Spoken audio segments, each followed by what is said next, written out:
Welcome to the Low Carb MD podcast. No one is beyond help. No one is beyond hope. As we have always said, we are bringing you medical information and cutting-edge science, but none of this is medical advice. Please seek out input from your own doctor.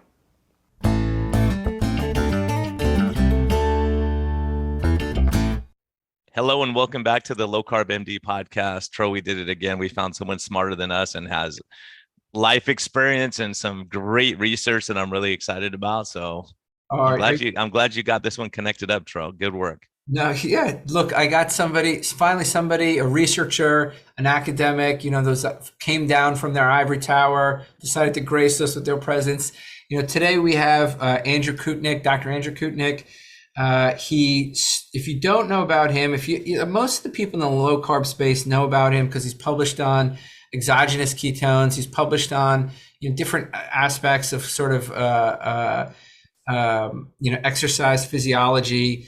And so recent paper caught my attention, and I said we got to get him on. So I reached out to him, and he decided to agree to stoop down to our clinical level. Come on now, guys. You're selling yourself short. You know better. So you started your career at the at FSU, yep. Right? And that's where you started with your degree in exercise physiology. You went and did your PhD at University of South Florida. I think you've done some research with this guy. I don't know if anybody's heard of him, Don D'Agostino. And you've been a TED speaker, which I did not know, but I'm going to go watch right after this interview. I'm going to go watch your 2018 TED Talk. And you've been a vocal advocate for people with type 1 diabetes. And what caught my attention was that you have type 1 diabetes yourself, and to find somebody who has type 1 diabetes, interested in exercise, and supports low carb, approaches, you're already pretty rare. So I wanted to get you on. I wanted to talk about your two newest studies, one which looked at the keto brick, and then I wanted to talk about the study with Tim Noakes and Dom and and some others about fuel partitioning. And the question that we get all the time is, when patients come to us is, doc, but I exercise. Shouldn't I be eating fruit? Shouldn't I be eating, don't I have to drink my Gatorade? Don't I have to take in carbohydrates? And this is a question we get asked often. So I guess I'll start with that question, see where it wants to go. Do athletes need carbohydrates? So first, honor, guys. I truly appreciate it. I'm aware of both you guys. Obviously, you do a pretty good job of creating some interesting content. And maybe I don't know if this is like stirring the pot or what do you call it, but it's good. It's entertaining for sure. So I appreciate this. I've listened to your podcast before, and it's great. So again, appreciate the opportunity to be here and everyone listening. So do athletes need carbohydrates? And this is obviously in reference to a recent publication we had in Frontiers. And, I'll pull our work away from this for a second. Okay. So we won't even talk about what we did, but we can get into that if you guys want to. There's been a longstanding belief that carbohydrates are essential for optimizing performance. And I think that is actually pretty well founded. If you look all the way back to the 1960s or before, people were using, it started actually very predominantly fat and meat-based diets in athletes. If you look at some of the historical data, although someone may disagree and pull up like an ancient textbook I'm unaware of, but it used to seem to be very animal-based and fat-based approaches. Not that they were absent in carbohydrates, but they were predominantly for those foods. But over time, things had changed. And some of the reasons potentially for that change, although there's some definite cited evidence for this, is there have been a number of studies showing, for example, the emergence and awareness of glycogen content in the muscle. Okay, there was a technique where you could actually pull muscle tissue or take out tissue from the muscle and actually look at the amount of glycogen in the muscle. And that really brought an awareness to the potential power of glycogen in the context of sports. Now, there are a number of studies that have looked at exercise performance using various dietary paradigms, or you acutely administer carbohydrates right before exercise, or maybe you habituate to a diet on one end or the other that may regulate performance. And a lot of that had largely leaned or focused on this idea that carbohydrates are important. One, you ingest them, they contribute to glycogen content. They also provide an important fuel substrate. And this is important to acknowledge, carbohydrates, at least in glucose, are important fuels. I don't want to negate that in the context of performance.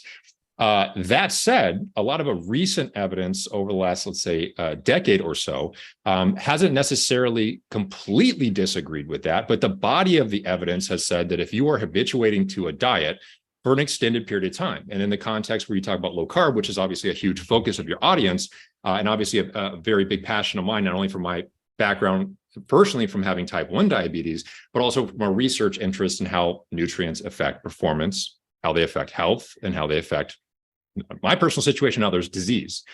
And it looks like the longer you habituate to these diets, there's some adaptations that accompany that habituation that over time seem to wash away a lot of these prior observations that there's this reduction in performance when you lower carbohydrates prior to exercise.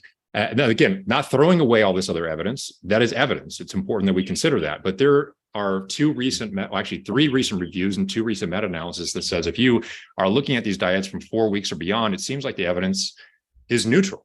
This idea that if you habituate to a very, very low carbohydrate diet, which is not fueling consistently with carbohydrates, that you're not seeing these drop-offs in performance, which is actually why we were interested in studying it ourselves, because carbohydrates have been well recognized to be important for short duration exercise performance, high intensity exercise performance. This idea that fat could not be utilized during these high intensity interventions was a very prevailing thinking, but there was this emergent evidence, Jeff Volek and others, that have found that it appeared that if you habituate to these diets for extended periods of time, someone may be familiar with Jeff Volek's FASTER studies and some other work, actually Louise Burkes and others that have continued on with this work, showing that even very, very short durations on these low carbohydrate diets can completely shift fuel substrate. I mean, they completely flip metabolism. And what we were looking at and very interested in is how do these meta-analysis and reviews had consistently shown that if you're habituating to these long-term, the weight of the evidence is a very long answer. Sorry. The weight of the evidence seems to suggest that there is no meaningful difference across these studies, meaning to suggest that, if you're going to stick with a diet, okay, not just flip back and forth, but if you're sticking with something, you can do what you want, okay? You can do what you want and still perform similarly. That's where the evidence seems to stand right now. So to answer that question. I want to step back. So before,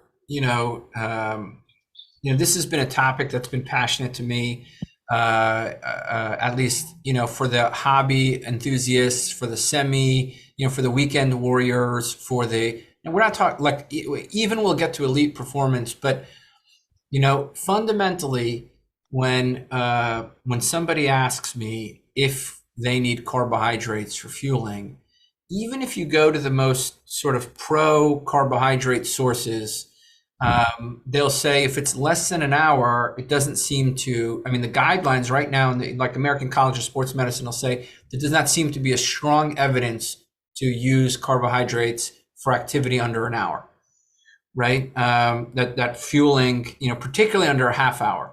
I think at between 30 minutes and an hour, there's some evidence that rinsing your mouth out with some carbohydrates may mildly increase your performance, but, nothing drastic.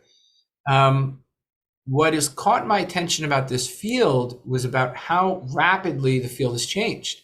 Yeah. Because a lot of the work that came from 2 or 3 decades ago showed that short-term low carbohydrate diets impaired your abilities, right? And Louise Burkes has been has demonstrated this time and time again in her 7-day studies, her 2-week studies. I think most recently in a 3-week study. Yep. What she's shown is that elite athletes actually get an impairment. So let's tease out for a second the duration. Yep. And the type of athlete. So yep. Can we start with the everybody from semi-pro down, and short duration, long duration? What are your thoughts? And then can we work our way towards elite athletes? Okay, so you touched on Louise Burkes' work. So she has had access to some of the best athletes in the world. So actually kind of flip it on you and start there. So she has had access to some of the best athletes in the country where she does research, which is she's really rigorously done work. And you talked on these topics anywhere Australia, between, right? Australia, am I right? Yeah, I believe yes, that's my recollection. So, and she's done work anywhere from habituating these diets for 5 days up to, as you noted, 3 weeks. And she has consistently shown a performance decrement. So these are really rigorously done studies, and they show what they show, which is in these elite athletes. So, example, could be race walkers or otherwise, show an impairment in performance. Now, it's not a massive impairment in performance, but it's meaningful enough for elite athletes where it could be one versus two, right? If you're first place or second place. So for them, it really matters in those studies. But there are some things to consider in those studies that we tried to address in the study that we did, which was if you're looking at athletes over a period of time, let's talk about the diet timeline. So that's one thing you asked about. Well, there clearly seems to be some rapid changes with these diets and some prolonged changes with these diets that we don't completely appreciate or understand in its entirety. Okay. So we see things like respiratory quotient. I'm going to disagree with you right now. I think we actually understand it a lot more. So this room may understand it more than traditional sort of exercise performance researchers may understand it. So I'm going to disagree because there's a lot we do know, but go ahead. So, okay. As I touch on it, tell me exactly where you disagree and why you disagree, and we'll go back and forth on that. So, in the short term, we see there's a lot of evidence right now that there are changes in these things called gas exchange. So there's tools in exercise research that are used to look at the oxygen breathed in, the CO2 breathed out, and those have been strongly associated with the amount of fat and carbohydrates that someone is oxidizing either at rest or in exercise. Very validated tools. We use them a lot in exercise studies to kind of look at fuel use during exercise at various intensities. So when looking at things like fuel substrate use, those things can change very quickly. In fact, there's studies that show it as quickly as 4 days post-diet. Now, there are some studies that have also shown that ketones are not necessarily plateauing post habituation to a very low carbohydrate diet. And I term this ketogenic because the elevation of ketones definably, it now makes it ketogenic, do not seem to plateau until beyond 3 weeks reliably. Okay, so there's a differential timeline between metabolite homeostasis than there is these systemic gas exchange. But when you look at performance outcomes, so we're talking about these performance outcomes in these studies at 5 days and 3 weeks, there seems to be a drop off in performance, specifically in these very, very elite athletes. But a lot of the studies right now looking at 4 weeks or beyond and have been meta-analyzed across spectrums of various types of exercise do not repeat those same type of drop-offs. They appear to have neutral impacts based on the weight of the evidence. So this seems to suggest that habituation long-term, you may have these rapid changes in fuel use substrate quickly. You might have that translate to homeostasis in your metabolites in the body, glucose, ketones, lactates, et cetera. But that doesn't seem to necessarily translate to functional outcomes until reliably at 4 weeks or more on the diet. Now, there are other things that appear to go well beyond that timeline, okay? Things like glycogen, okay? So glycogen, there's been, and this hasn't been, in my opinion, really rigorously studied. And this is what I was alluding to, Tro, when we were bringing this up, is there are a number of studies. Steve Finney has looked at something as quick as, I believe, 4 weeks, where he showed that there was a massive drop off in glycogen for those who were looking, or for those, I think it was cyclists he was looking at, habituating to a very low carbohydrate diet. I believe he tried to make that isocaloric. Nonetheless, very big drop off in glycogen. Then you had some studies. So we didn't test glycogen, but we did protocols that reliably tried to reduce glycogen and also didn't see a decrease in performance needed at Finney, okay? Then you go a little bit longer out. So you can look at studies that have been 6 to 8 months, okay, at least. Now, these are observational, so it's hard to know exactly what these people were doing. You're talking about faster, right? So we'll talk about faster here in a second. This is actually a study by Webster. Tim Noakes was involved in this and some other individuals. They did tracer studies and whatnot. But those studies pulled people who said they were habituating to a very low carbohydrate diet, and they had these reductions that were similar to Finney, okay? So it showed that their inclusion criteria was they were supposed to be isocaloric and iso weight, so keeping everything as controlled as possible. But it was pulling them out. Okay, so you take these people, you bring them in, and you just study them. The limitation of that is that they were recreationally trained, right? So they're not elite. Like someone who's elite is monitoring everything. Usually they're not changing their performance. Like they're on the books for what they're doing. This wasn't that group, okay? But they had said they were habituating from anywhere between 6 to 8 months. At least they were supposedly weight stable, exercise stable. And they also saw a drop off in glycogen content. But there's limitations to that as well. What if they had just changed their training protocol right before? What if they had a slight modification to weight that they weren't really aware of? All these things can bleed into these outcomes. But they also saw a similar drop off that Finney did at 4 weeks that they were seeing at 6 to 8 months. But then when you look at the FASTER study, okay, the FASTER study by Jeff Volek, which was anywhere between 9 to 36 months of habituation, he not only didn't see any drop off in glycogen at rest, but the response to exercise and then actually the recovery post exercise seemed to be similar across high carbohydrate habituated individuals who are habituated to a high carb diet, very high end endurance athletes, comparing that to high end endurance athletes who habituate to a ketogenic diet. So there was no meaningful difference in that study long term. That's the longest term study ever done. This at least appears to suggest there might be some drop-offs that occur that may be stabilized later on. But no one's really taken this to say, okay, we're going to look at a group of athletes, habituate them for 9 months, which is going to be close to impossible in a study, and then see what we can look at from glycogen content and find out why there might be this drop-off in glycogen and restoration in glycogen with time. It is my personal belief that glycogen content is something that appears to be important, maybe from an evolutionary perspective. It seems important to be able to restore that regardless of your dietary paradigm. And it was always my belief that caloric restriction or other forms of stress on the body that can lower glycogen content would likely reliably keep the glycogen content low, but that over time, according to FASTER, they would restore, which makes sense. It seems like glycogen would be important to have at least in its full for reasons. Let's say, everyone would use the example, you run away from a T-Rex or something, right? But either way, there's disagreement on this glycogen topic. And it seems that story goes months and months post-diet habituation.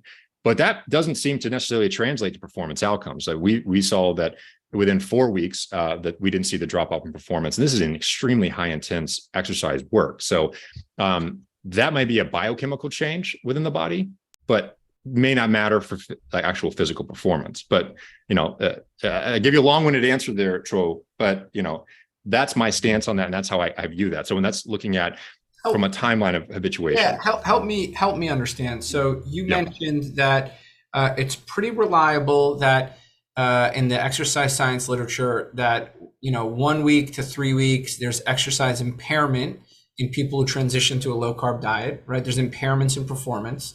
Would you agree that that's well documented? That there's impairments in performance in the short term. So I would say that there is literature that supports that, although I wouldn't necessarily say that everything on earth says the same story, right? So, but there's a lot of consistent literature on the shorter end that appears to happen. Okay. And then these are done in elite athletes for the most part, not the weekend warriors, right? Where people aren't really concerned about losing 1/10 of a second on their sprinting times or something like that. So in those studies we're referring to, yes, are Louise Burkes studies that have looked at these in a very, very high end athletes. But as a caveat to those studies, and I don't mean to derail the question here, Tro, a lot of these studies were also showing increase in exercise intensity over time. They were progressing into an actual exercise test. So they were increasing their volume over time. So a lot of things weren't necessarily, so you're adding not only a dietary stress that we know causes shifts in homeostasis, you're increasing activity on top of that. And you're also, so there's multiple forms of stressors that were going on at the same time. Now, the study we recently did, we attempted to control not only calories, but activity load. We tried to control body composition, so they weren't significant between groups. And that's why we try to tease about some of the other aspects that we think do contribute to maybe prolonging out these no difference outcomes in performance. Well, so help me understand. So at this point, the literature says, possible impairment, if you're looking at it sort of a 40,000 feet view, possible impairment in the first couple of weeks of a dietary transition towards low carb. right? And then there's some equalization between weeks 4 and weeks 12 in the literature. Would you say that that's accurate? A trend towards neutral performance in non-elite athletes. Would you say that's accurate so far? Yeah. Yes. So help me understand, how do you go from, really not being able to have high intense volumes, training suboptimally for a week, right, to 2 to 3 weeks, to then performing equally at 3 months? How does that happen from a biochemical standpoint? How do you go from being impaired, right, to becoming equal at 12 weeks? How does that happen? A great question. And I'm going to give you an answer you probably don't want to hear, which is I don't think we completely know how. I think that there's some things that we don't understand completely that are happening here. Would you say it's an accurate representation of our scientific understanding that there seems to be an impairment and there seems to be at 12 weeks a leveling off period? And we certainly know at 8 months, which is what Faster showed, that it's just, if anything, there's some signs that there may be a benefit to being able to remain low carb. So what I want to understand is what is changing, and I want to give you my thoughts and maybe hear your thoughts. So I'm almost more curious to hear your thoughts than my own, because my personal stance on this as it stands is I'm talking hypothetical right now, because we know that performance, when you habituate to a diet, across different studies, across different populations, when they habituate to these diets long term and stick with it, there beyond 4 weeks, there's reliable literature that says that the weight of the evidence, there's no difference in these performance outcomes. But there's other studies, although a little bit less, right? And usually on the elite end, so less in this category, that you see a drop off. So we're making assumptions based on what we know right now. Okay. There isn't necessarily all these studies are homogeneous in their design, and we have this clear timeline discrepancy with all studies having, the same activity load, the caloric load, they weren't restricted. All these things are major assumptions. But let's say we make all those assumptions and that everything was controlled across them, although it wasn't. We know they weren't. Okay, but let's say they were. Again, the substrate oxidation changes pretty rapidly. Maybe it progresses over time, but it seems like it's a pretty clear. Can we talk about that? Yep. So can we talk about this a little bit? So, previously been said that the fat oxidation, I think Louise Burkes' study showed that the body burns fat for fuel very efficiently, somewhere between, 4 days and 7 days. Would you say that's accurate when you switch to a low carb diet?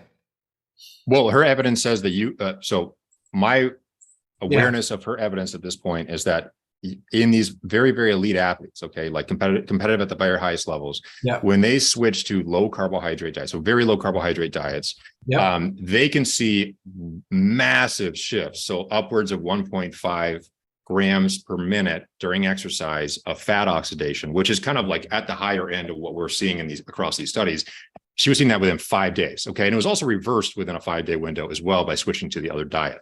That may be unique to that subject population because we're not seeing those same level of changes outside of either at least competitive athletes. So there might be some phenotype to this also. But in short, it appears that the evidence does say that there's rapid changes and they seem to happen very quickly, and they may be happening quicker in people who are elite athletes for a number of reasons. But does it answer your question, Tro? Well, you may tell us about that. I think there was a link between LDL. Well, and I think physiologically it makes sense. So we see a lot of young athletes or, running, endurance racers and all that, and they'll run higher sugars, higher A1C than the general population a lot of times, higher lipid levels, right? Because their body's saying, leave some more energy out there because you're going to need it if you're going on a run. And we even have anecdotal data from Sean Baker and a couple others that are showing that the days they're going to exercise, when they put their running shoes on before they do anything, their sugars go up before that exercise. Their body is saying, oh, you're going to run. Zach Bitter even says on his sprinting days, his sugars go up, but on his long distance days, his sugars are plateaued out before he runs. So it's really interesting how physiologically your body responds. And I think one of the things I've seen is very lean athletes. As an example, as an anecdote, I have a lady, she's a doctor who's 96 pounds, works out 3 hours a day doing CrossFit, and her sugars go to 300 routinely. So what do we do with her? She has no fat mass to pull from. She's panicking her body. She probably has a huge cortisol response. We cut back her exercise and gave her more carbs, and everything normalized. And you think it's the opposite of what you would think would happen if your muscles are burning up all the sugar and but her body was going through major stress at the time. Well, I want to come back to that's 100%. I see very similar things, Brian. I want to come back to our understanding of when peak fat oxidation occurs. Yep. Right. So help me understand, because it at this point, maybe 3 years ago, Louise Burkes found that these record levels of fat oxidation were occurring at about 5 to 7 days when you transitioned the diet, right? And I remember seeing some work from Lucas Ciprian, who did a study with low carb and high intensity interval training.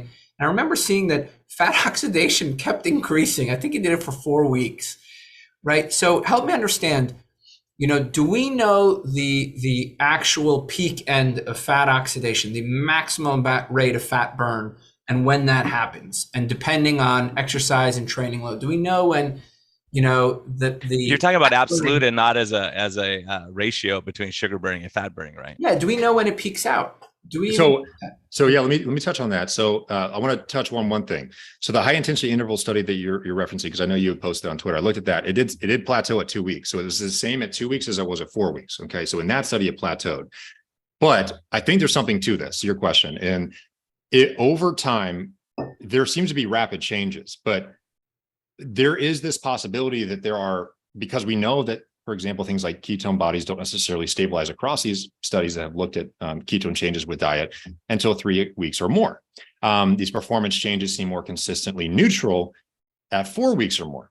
And these glycogen story is a whole different ball of wax. We don't know a lot of things about receptor changes or specific muscle fiber type changes. There's a lot of things we don't know that may be happening that have been largely unexplored on this topic. Okay. And I'm sure we'll get more answers on that with time. But is it possible that over time, substrate oxidation seems to continuously progressively change?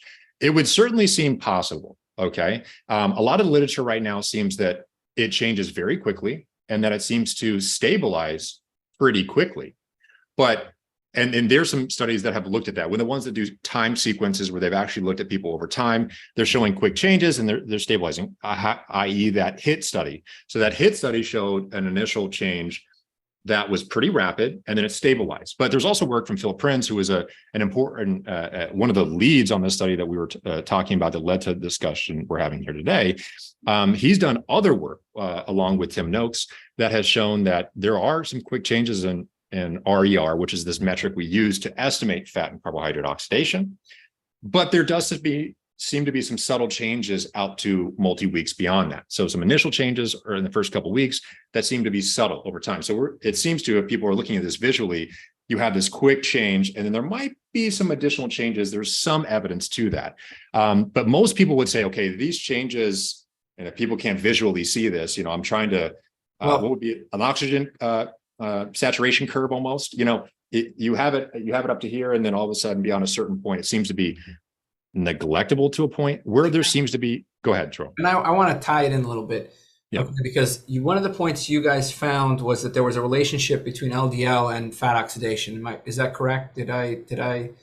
So we found not necessarily LDL. What we found was there was a relationship between the change in glucose on diet, between switching from a high carb to a very low carbohydrate diet. We saw that change in glucose was associated with the fat oxidation levels, okay? Meaning that those who had the greatest drop-off in their glucose also had the greatest fat oxidation levels. Now, what cued us into this originally, by the way, is that first off, so we did continuous glycemic monitoring. So this may pivot our whole conversation, because this is where, let's go into it. All right, so this is where it really blew my mind about this study, because I was not expecting this at all. There is obvious literature that you go low carbohydrate, you have improvements in mean and median glucose over time, and you also have reductions in glucose variability. Okay, so that's out there. That's been out there, and it started a lot in the diabetes world, but now we're seeing in general population athletes who are using these devices. When we were looking at these continuous glycemic variables in these individuals, they wore the entire study. By the way, in this study that we did, Frontiers and Nutrition, if those are interested and want to look at it, first author, Philip Prinz, credit to them, Tim Noakes, Dominic Diaxito, Jeff Volek, and their teams, all major contributors. They should all be acknowledged for the contribution of their work on this. Okay, so when looking at CGMs in these athletes, they were wearing it not only for this initial run-in period, but they were wearing it the entire 4 weeks in the study. These athletes were committed enough where they washed out for 2 weeks and crossed over to the other study, and they did it in randomized order, okay? So we really try to control everything. We controlled their activity load. We controlled their calories. We also attempted to adapt the diet to control for their body composition. We did a pretty good job at that. There was no significant differences, although obvious slight improvements in reduction in fat mass for those in the ketogenic diet. We actually tried to not let that happen, right? But when we were looking at the CGM variables, protein was also, I think protein, you kept protein fairly constrained as well, if I remember. We tried to, okay? So we definitely tried to keep protein isonitrogenous or isoprotein. The problem is that those on the low carb group, by default, the type of foods they were eating, because we weren't giving them food pack meals. We had a registered dietitian that was providing these meals for these individuals, gave them guidelines, home kits, monitored them frequently. But they still ate more protein. And that's not totally surprising because a lot of the foods that are maybe more favorable to consume on a ketogenic diet also have higher protein and higher fat at the same time. So it was kind of a byproduct of the type of foods they were eating, but we tried to control it, okay? It wasn't like there's massive increase in protein, but there was a higher protein intake in the low carbohydrate group. But what was fascinating about this study, to me personally, especially as someone who lives with type 1 diabetes, who wears a continuous glucose monitor and has for over 10 years, when we were monitoring these athletes using continuous glucose monitoring. So for those who aren't familiar with these devices, I'm sure most of your audience is, it tracks interstitial glucose values, which tracks very well with circulating glucose, things like HbA1c, and even short duration CGM seems to track with longer duration CGM. So they're great research tools to see minute by minute resolution on glucose control. Why is that important? Because right now, a lot of the biomarkers used for disease diagnosis or what's happened in a clinic setting is they're often looking at a single snapshot of one person's day every 3 to 6 months, maybe a year. Whereas CGMs are providing you anywhere between 90 to 280 times the resolution in a 1 to 2 week period of time compared to just to a single fasting draw, right? So that's huge difference in your glycemic awareness and what it can tell you is happening over a period of time. I think because of that level of resolution, we were seeing that some of these athletes were right within where you'd expect them to be, right under 100 milligrams per deciliter on average over a 24-hour period. That accounts for the eating windows and the fasting windows. But there were 30% of these athletes, so they're middle age. Okay, that's important because middle age is also when things start to shift. And it's this period between young, healthy, and aged. It's this middle window when things start to change, maybe subclinically, and then all of a sudden you get to this age population at extremely high risk or already have overt metabolic disease in some cases, right? So we're really interested in looking at these competitive athletes in their middle age because there is some literature, although there's not these significant across population differences, you start seeing these subtle shifts away from, okay, fasting glucose ticks up a little bit in some studies, looking at population data at 40 years or higher. So we were really interested in this age category.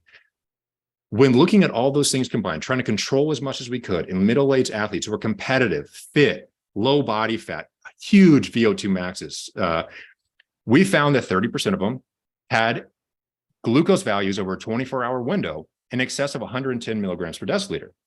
Now, Brian, you talked about this earlier. So that may not surprise you, Brian, because you talked about athletes who are maybe running higher glucose levels. That shocked me.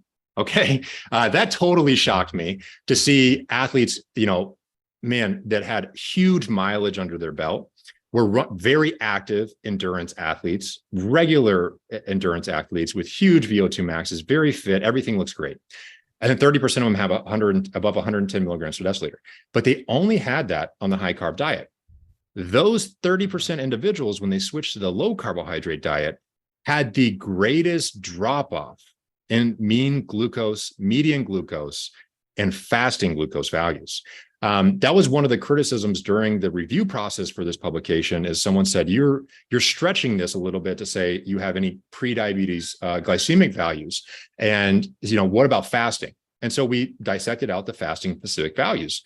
And there was a clear over 110 milligrams per deciliter during the entire fasting window, and even higher during the postprandial window. And that, again, blew my mind. Okay. But the 30% that were in this, let's say, pre-diabetes glycemic phenotype, that were athletes, fit, Nothing about their biomarkers, their athletic level, their VO2 max, their body composition would have said they're at risk. Nothing about it said they're at risk. But 30% had values in excess of 110 milligrams per deciliter over the entire 24-hour period, and were above 100 milligrams per deciliter during even the fasting windows. Those 30% had the greatest drop-off in response to carbohydrate restriction. So it had the largest decrease in glucose. And they also were the highest fat oxidizers. They were over 1.85 grams per minute. No one has ever recorded a value in the literature higher than that. And those 30% that were pre-diabetic were the ones that recorded those values. So we don't totally understand why that seems to be happening. I have theories behind why I think that that's happening, but it does appear that there was a pre-diabetes glycemic phenotype and completely healthy athletes, very, very high exercisers on a high carb diet that was completely resolved by going on a low carbohydrate diet. In fact, that was all individuals who went on low carb had an improvement in glycemia except for one individual who just stayed neutral. And you would expect, and all the other things improved as far as glycemic variability, time and range, all that good stuff. So, but it makes sense. It makes sense from a physiologic standpoint that if you're able to burn fat better, your body says, I'm not worried about releasing so much sugar and letting it sitting there. Right? Say, I'll just burn fat if you're going to get that to me. So that's why from like adrenaline and cortisol. Is that what you mean, Brian? No, yeah, exactly. Whatever the interaction is, but you look at it. Let me just show you guys something just for the heck of it. Troy, I hope I can share my screen. I hope so too. Let me see here. Where is it? Right here. This is interesting from an old doc here. This should be it right here. Let me see. If you Brian, you don't look that old, man. You look great. He's pretty old. Thanks, man. I'll send you the check after. Do you guys see this screen right here with my cursor? 97 years old, I think. Do you see this with the spin test? Yeah. So basically, yes. This is an old doctor me doing his spin. So I have my CGM on, and I was looking. I just got back from Kansas City. I might have had a little barbecue. I'm not going to tell anyone I did, but so I was a little bit more insulin resistant than normal. I'm very insulin resistant as a baseline. So my sugars doing this spin class on Tuesday was my sugars went to 180 right after max exercise. Right, then they came back down afterwards. The ketones were only 0.5 before exercise. So 2 days later, I did the same exact spin class with the same instructor, and look at the sugar response, how it went up to like 110 maybe during max exercise or right after. And then on Thursday, like it just kept dropping doing intermittent fasting or time restricted eating if I was fasted. So what I was thinking is my sugar response, this is sauna, so it kind of confounds it a little bit, but. No, did we lose you, Brian? Yeah, it dropped off. Oh, well. Well, one thing I was interested in, if Brian comes back on, is his actual post-prandial or fasted state. I'm assuming he's fasted for all these exercise bouts. Yeah, he fasts a lot. He does a lot of low carb. Yeah, that's okay. Am Brian, I back? You cut out on us. So basically, what happens is I think they're working on the internet. Hopefully, I can stick with you guys. But so basically, what happened is each subsequent day, 2 days apart, my max sugars drop. So, and my ketones went up during that, and right after exercise, my ketones dropped a bit. And then 3 hours later, went sky high. These are all fasted exercise in the same state, right? So basically, these were on a 40-hour fast, basically 40-hour fast. So the point is my exercise response changed dramatically. And then what I tried, because I'm intrigued, because your study really intrigued me with regard to looking at zone 2 training. And my thinking is, does zone 2 training prime the pump? If you're going to do zone 2 for an hour and then do sprint work afterwards, will be a different response than if I do sprint work before my zone 2. So I tried it doing both ways. I did sprint work by itself. My sugar spiked like crazy afterwards with my CGM. Yeah. If I do sprint work and then I do an hour of steady state at a low level, and then I do sprint work again, the response on the second sprint, doing the same exact run, everything's totally different, totally flat as a sugar response. So my idea is that you have to be oxidizing more fat, and your body says, I don't need to, I'm not panicked to shoot up a bunch of sugar. Well, this ties into the original point we brought up. How does high intensity interval training, over a prolonged period of time in a low carb fasted state affect fuel partitioning? I mean, you're saying it drops out at two weeks or three, I think Ciprian showed somewhere around 2 weeks or 3 weeks, but yeah, 2 weeks. Is there this chance that the body is, either becoming better at using fuel or potentially even using a different fuel? I mean, what explains that? But before we go into that, your findings with the type 2, with the, pre-diabetic levels of blood sugar, those have been shown before. So yes, You Not know, the first, not the first. And that actually, so I'm going to tie it back to that. So actually, I don't know if you hear it, my CGM's going off. These things are, this is part of the discussion. So it says I'm running like 48 milligrams per deciliter, which is not true. I just checked it. It's 100. But either way, so so these things are not always 100% accurate, but across the day they are. And that's an important caveat when talking about these CGM values is there are limitations to them. But across a prolonged period of time, especially across in our study where we did multiple sensors in the same site across both studies and the same batch of CGMs, they were controlled. So there are limitations to these devices, keep that in mind. But across the board, when you use multiple devices and control for a lot of these variables, it seems to be very, very valuable tools. But yeah, so to tie back into your point about the percentage of individuals with potential pre-diabetic glycemic phenotype, those individuals also had the most profound response to the carbohydrate restriction, as mentioned, and also had the highest levels of fat oxidation. And it was interesting because it was those individuals that made me think, what's going on here? And it was actually across the entire spectrum of all the competitive individuals at 40 years of age, that the greater the drop off in glucose, the higher the fat oxidation. It wasn't just in those 30%. It was actually across the entire spectrum of the cohort. So it just seemed that those who had a greater response to glucose reduction, but from a glycemic vantage point, also were the highest fat oxidizers. But what was interesting is that we're not the first, as you mentioned, Tro. We're not. In fact, there is a study by someone named Thompson, and I think it was 2016, where they looked at athletes for 6 days, free living individuals with CGMs, and they actually did multiple calibrations to the device. So some of these devices aren't calibrated. They calibrated it, which means you check the capillary or serum glucose values and then control for what the levels are to start the study. So they did that, okay? And they still saw a high percentage of individuals, I believe it was, they reported 30% in the fasted non-postprandial state that met the threshold for ADA definitions for prediabetes. Now, these individuals were all high carb, so it's worth noting because we're talking about nutrients and how they affect performance, but just also health biomarkers like glycemia. Because that was my interest as someone with type 1 diabetes, having a disease. I'm interested, obviously performance is interesting, it's super cool, and everyone's interested in that, who are athletes or is interested in becoming maybe an athlete.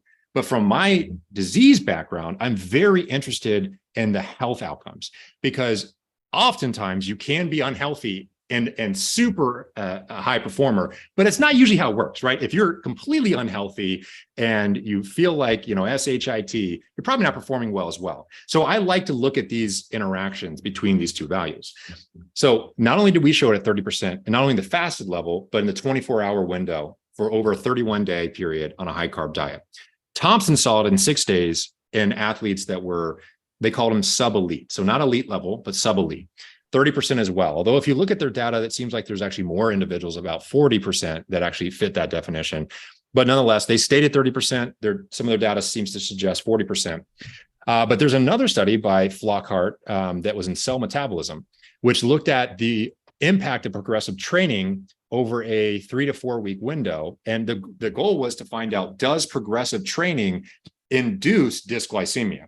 Yeah. And they seem to do it. Right? It was like 4 days. I think they showed that like 3 or 4 days of you did repeated rounds of intense interval training, right? And it basically, I think it was successive days of intense training. And I think one of the things he showed was that 4 to 5th day, there was impairment in glucose tolerance.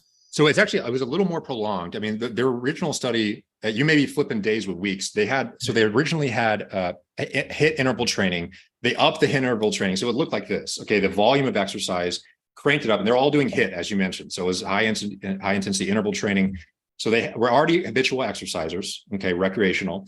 They cranked it up even higher for the next couple of weeks. And then they went to what they call progressive overreaching period. So not overtraining per se, because that definition is kind of, there's a lot to that definition. I won't kind of go into that, but I'll just say, they went to overreaching. They purposely. Was it the study with the 4-minute intervals, the 4-minute max, basically the 4-minute intervals? Am I remembering it? I'm going to bring it up while we talk. How about that? Yeah. So I don't remember the exact interval length on that study. Yeah. I do know that it was over multiple weeks. It might've been 3 or 4 weeks, but you can correct me. They have a figure that's like blue as orange. Yeah, blue, I know the study exactly. Yeah. And so what they were attempting to look at is, does it induce dysglycemia?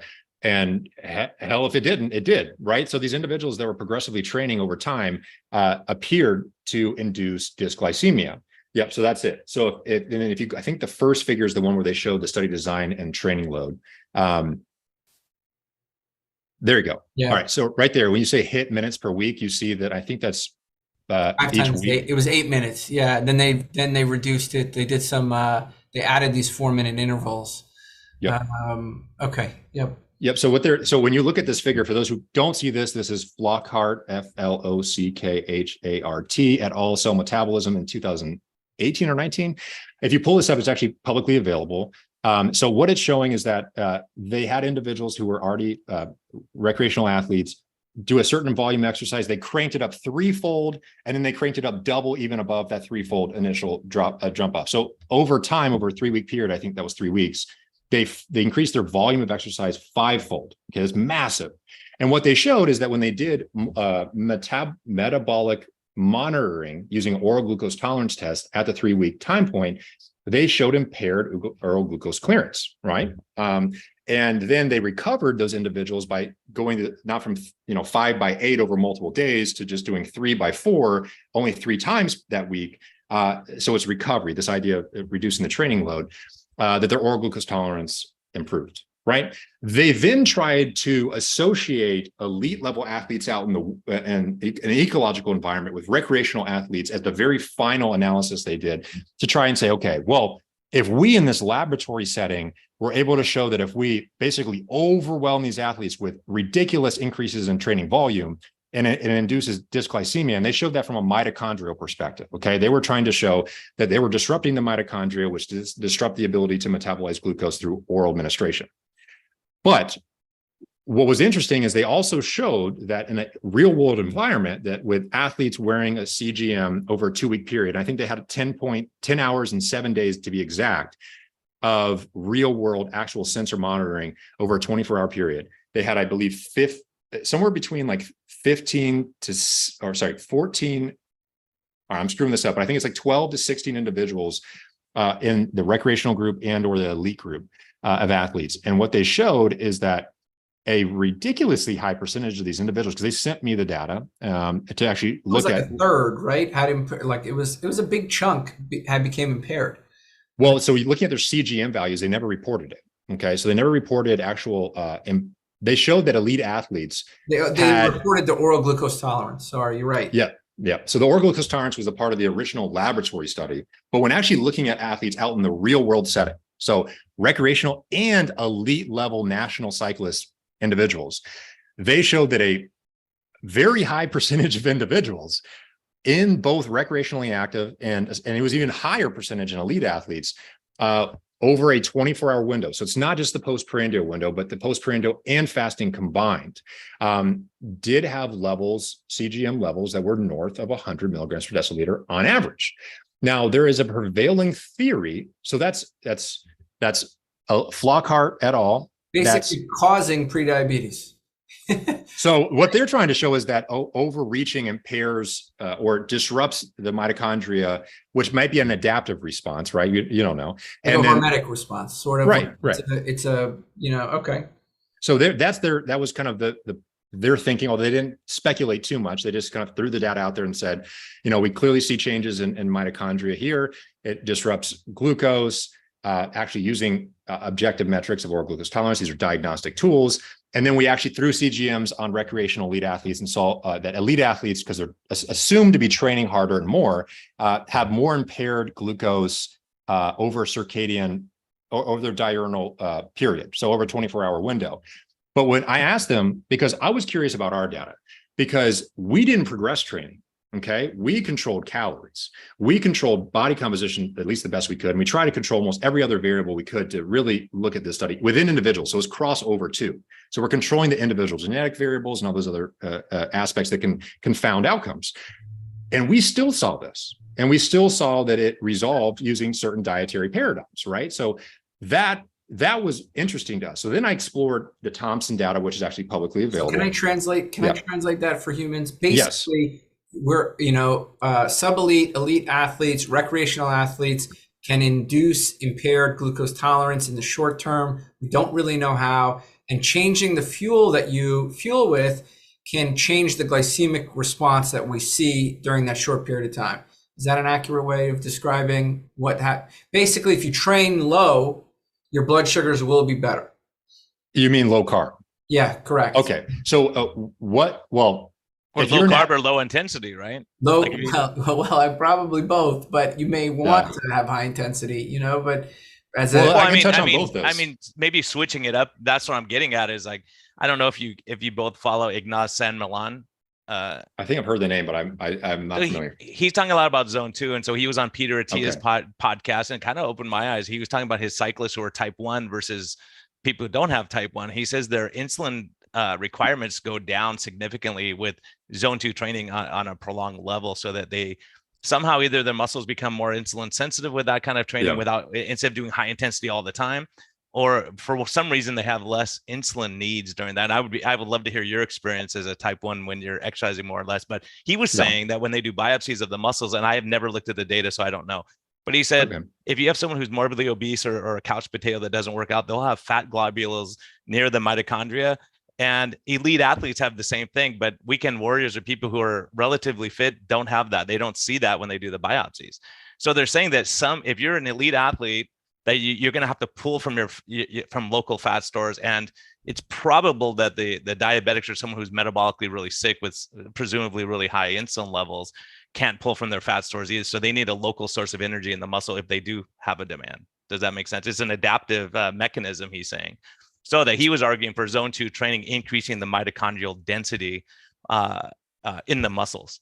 Okay, so I'll kind of go back to the first thing you mentioned and kind of go forward, because it's actually something you mentioned earlier in the podcast, Brian, that I wanted to touch on from a personal experience standpoint, what I've seen from other type 1 diabetics. Because when you talk about this idea of your personal experience, and make sure I address the question all the way through. So if I don't, bring up the original question again. But this idea, this bigger picture idea of, okay, does the intensity of the exercise matter? And then, what we're doing over time while we're exercising, does it matter? Things like diet, right? So this is the focus of what we're talking about here. Does diet regulate that? And I would argue the answer is yes to both. Okay. From an exercise intensity perspective, and I'll speak personally, and then I'll speak to what I've seen happen. And then actually the literature seems to support this. So my personal, I went and ran HIIT today. Okay. So I went and ran, so I try to switch up my cardio from super boring, long duration cardio to some HIIT stuff. And I've been trying to run more and stop doing cycling stuff just to switch it up. And so I know that if I'm going to go run 400 meters all out up a hill, that I'm going to go up, if I don't take any insulin fasted. So I like to do those all fasted. If I don't take any insulin, because I'm a type 1 diabetic, I don't know if people are actually watching this, I have it right here, right? I'm going to be injecting my own insulin. So my body's not going to be producing it. So I get to regulate it and what happens. So if I go into that exercise bout very reliably, and I go max effort, 400 meter sprints up a hill, even with cool down periods in between, I just kind of warm up for 5-10 minutes and then go after it. I'm going to see a rise of anywhere between 100 to 150 milligrams per deciliter. And it ain't coming down, obviously, because I don't have insulin on board. So I have to inject it to bring it down. Now, today, I've done that as an example, but I don't try to ever do that because you feel like shit when you go up above 200 milligrams per deciliter, and then you have this huge drop, which also makes you feel like shit. So how I avoid that is when I go into exercise with HIIT, I very reliably can inject, what this is how I personally do. I'm not giving medical advice, right? So I'll put that out there, but I will give very rapid acting, well, it's blurred out. This just shows how it should work, right? So either way, this vial that's blurred out is very rapid acting insulin that I will take anywhere between 0.25 to 0.5 I use intramuscular within 5 to 10 minutes before exercise. And it completely controls my glucose hyperglycemic, exercise-induced hyperglycemic response. Here's a caveat to that. If I go and run, good? What's that? Is that good? Well, that's a good question. I don't know. My assumption is that hyperglycemia, especially north of 200 milligrams per deciliter, and how I feel as a response to it, because I can feel my face tingling. I can feel my mental state change. That to me says, I don't want that to happen. So I avoid it, right? So that these are like personal mental health and the little signs that I'm like, this ain't good. So I avoid it. But it's interesting that it's hyperglycemia, right? Because people would assume you'd have to carb load. You're a type 1 diabetic. You're going to have to carb load before you put out max effort. Right. So, and your yes. sugars go up, just like mine go up too. The same thing. Yep. Yes, they do. And I for those who don't know, I do habituate to a very low carbohydrate diet. And I do that because it does a damn good job of regulating my type 1 diabetes glycemic control, like better than anything else I've ever done. So that is, my personal choice to do that. But when I do hit, so these very high intensity efforts, like I'm giving all out effort for 400 meters, it will go through the roof. But if I go run a long run, so I ran, long is relative, right? So I'm not running marathons just for, I lift weights. I do cardio because it's probably good for my health. And I'm a dad now, so I run around a lot more than I ever used to. But, let's say I did, around 6 or 7 miles the other day and just ran. And I tried to not run at any super high intensity speeds. I just ran. And I kept it controlled. I try and keep my breathing controlled. I keep it below a certain heart rate on purpose, because if I get too high, I can immediately tell when I'm going to have hyperglycemia. There is a specific response that I feel internally regarding exercise intensity where I know, bam, I'm going to get hyperglycemic as a result of this. And it's usually if you've ever just gone from nothing to full out sprint, it's just like, either way, it's a sensation that I have related to heart rate. And it's also, I don't know what it is. I can't really describe it. I probably have, kind of think about it and write it down or something, but I can tell pretty quickly when I hit a certain intensity threshold, what my glucose is going to do, just because I've been monitoring for 10 years. As a type 1 diabetic, you get these tools, you look at them every single day, and you get to learn a hell of a lot about your metabolism and what affects it. But when I do lower intensities, Brian, I reliably can keep my glycemic response completely under control. And another thing which is completely discrepant from HIIT, where I have to give insulin or I'm going to go up. Which is telling me that you're fat dependent. You're doing more fat metabolism at that time because your body's not freaking out trying to spike up the sugars to keep you going. Your body goes, hey, no problem. This is not a panic situation. I could just flow. And this is what I'm talking about with zone 2. If you do that and then you put yourself into a panic situation, you don't get I would be curious as a type 1, what happens if you do zone 2 for 45 minutes or so, and then you do sprinting at the end, what your glycemic response, if it's different than if you just do it solo, and see how you respond. Brian, I've done that. And that's what I was actually going to get to as the third part, which is like, here's these 2 examples of extreme, like one's just flat, and over here, you're going to have this huge rise, right? I've done it to where I thought, okay, if this reliably happens, and I always feel it internally, especially when I ramp up quickly, let me ramp up slow. Let me make the climb to that peak intensity. So I'm still going to the same level of intensity. I prolong getting there. I don't have the same reliable hyperglycemic response as you talked about in your experience, where you did lower intensity and then followed it by higher intensity. You don't see that same response. There probably is a lot of the things you're alluding to, which I can't say that we completely understand what's happening here. We can make some assumptions based on what we do know at this point, which you alluded to some of that, which is this idea of maybe you're preparing the body with fuel substrate that allows it to work at higher intensities without having to cause massive glycemic flux in order to sustain that energetic endeavor, right? And that's actually some of the additional data that we saw in our study, which is we had individuals, these competitive athletes, middle-aged, where they were training for 4 weeks, or not training for 4 weeks, they're on the diet for 4 weeks, keeping everything stable. And they did these super intense 1 mile time trials, great times, by the way. And they also did repeated 8 by 600 meter sprints. And recording gas exchange at those really, really high intensities, it was north of 85% of VO2 max. Now, this is something we didn't get to address earlier, Tro, where you should talk about this, because this is that's a huge part of your study. That's a huge eye opener for all of us. Yeah. So can you break this down for the average person who's listening? Because I don't think they can appreciate exactly what this means. Yes. So if you're talking about going out and exercising every single day, imagine you're sitting on your couch, that's 0% of your VO2 max, so to speak, your max exercise capacity. And then you go out, and I don't mean you go max effort. I mean, you go all out. You gave it everything. A lot of people don't really know what that feels like. Okay. Well, that's actually above 100% VO2 max. That's a bad example, but suffice it to say, there's these spectrums of 0% VO2 max and 100% VO2 max. And 100% of your VO2 max is your ability to consume oxygen at a maximal level before you basically drop off and have this plateau. So imagine you have these distinct discrepancies between super high intense work and basically doing nothing. Okay. So that's the extreme spectrums of those. And, a lot of training for high intensity work, let's say it's 85% or higher. And then for lower intensity work, let's say it's around, south of 80%, maybe 70 or 60%. Well, that's zone 2. We're talking about, it's like 60 to 70% would be a zone 2 type of training, right? Like, just for the average listener, non-scientific, right? To give them an idea of perceived effort. Yeah, and because that effort, and a lot of, there's very popular at this stage, right? So this idea that stage is where you can kind of really get yourself up close to your 100% VO2 max, but not quite, right? And you can sustain that for a prolonged period of time. And the idea is you're kind of maximizing how high up you go without basically causing a pretty consistent drop off in performance.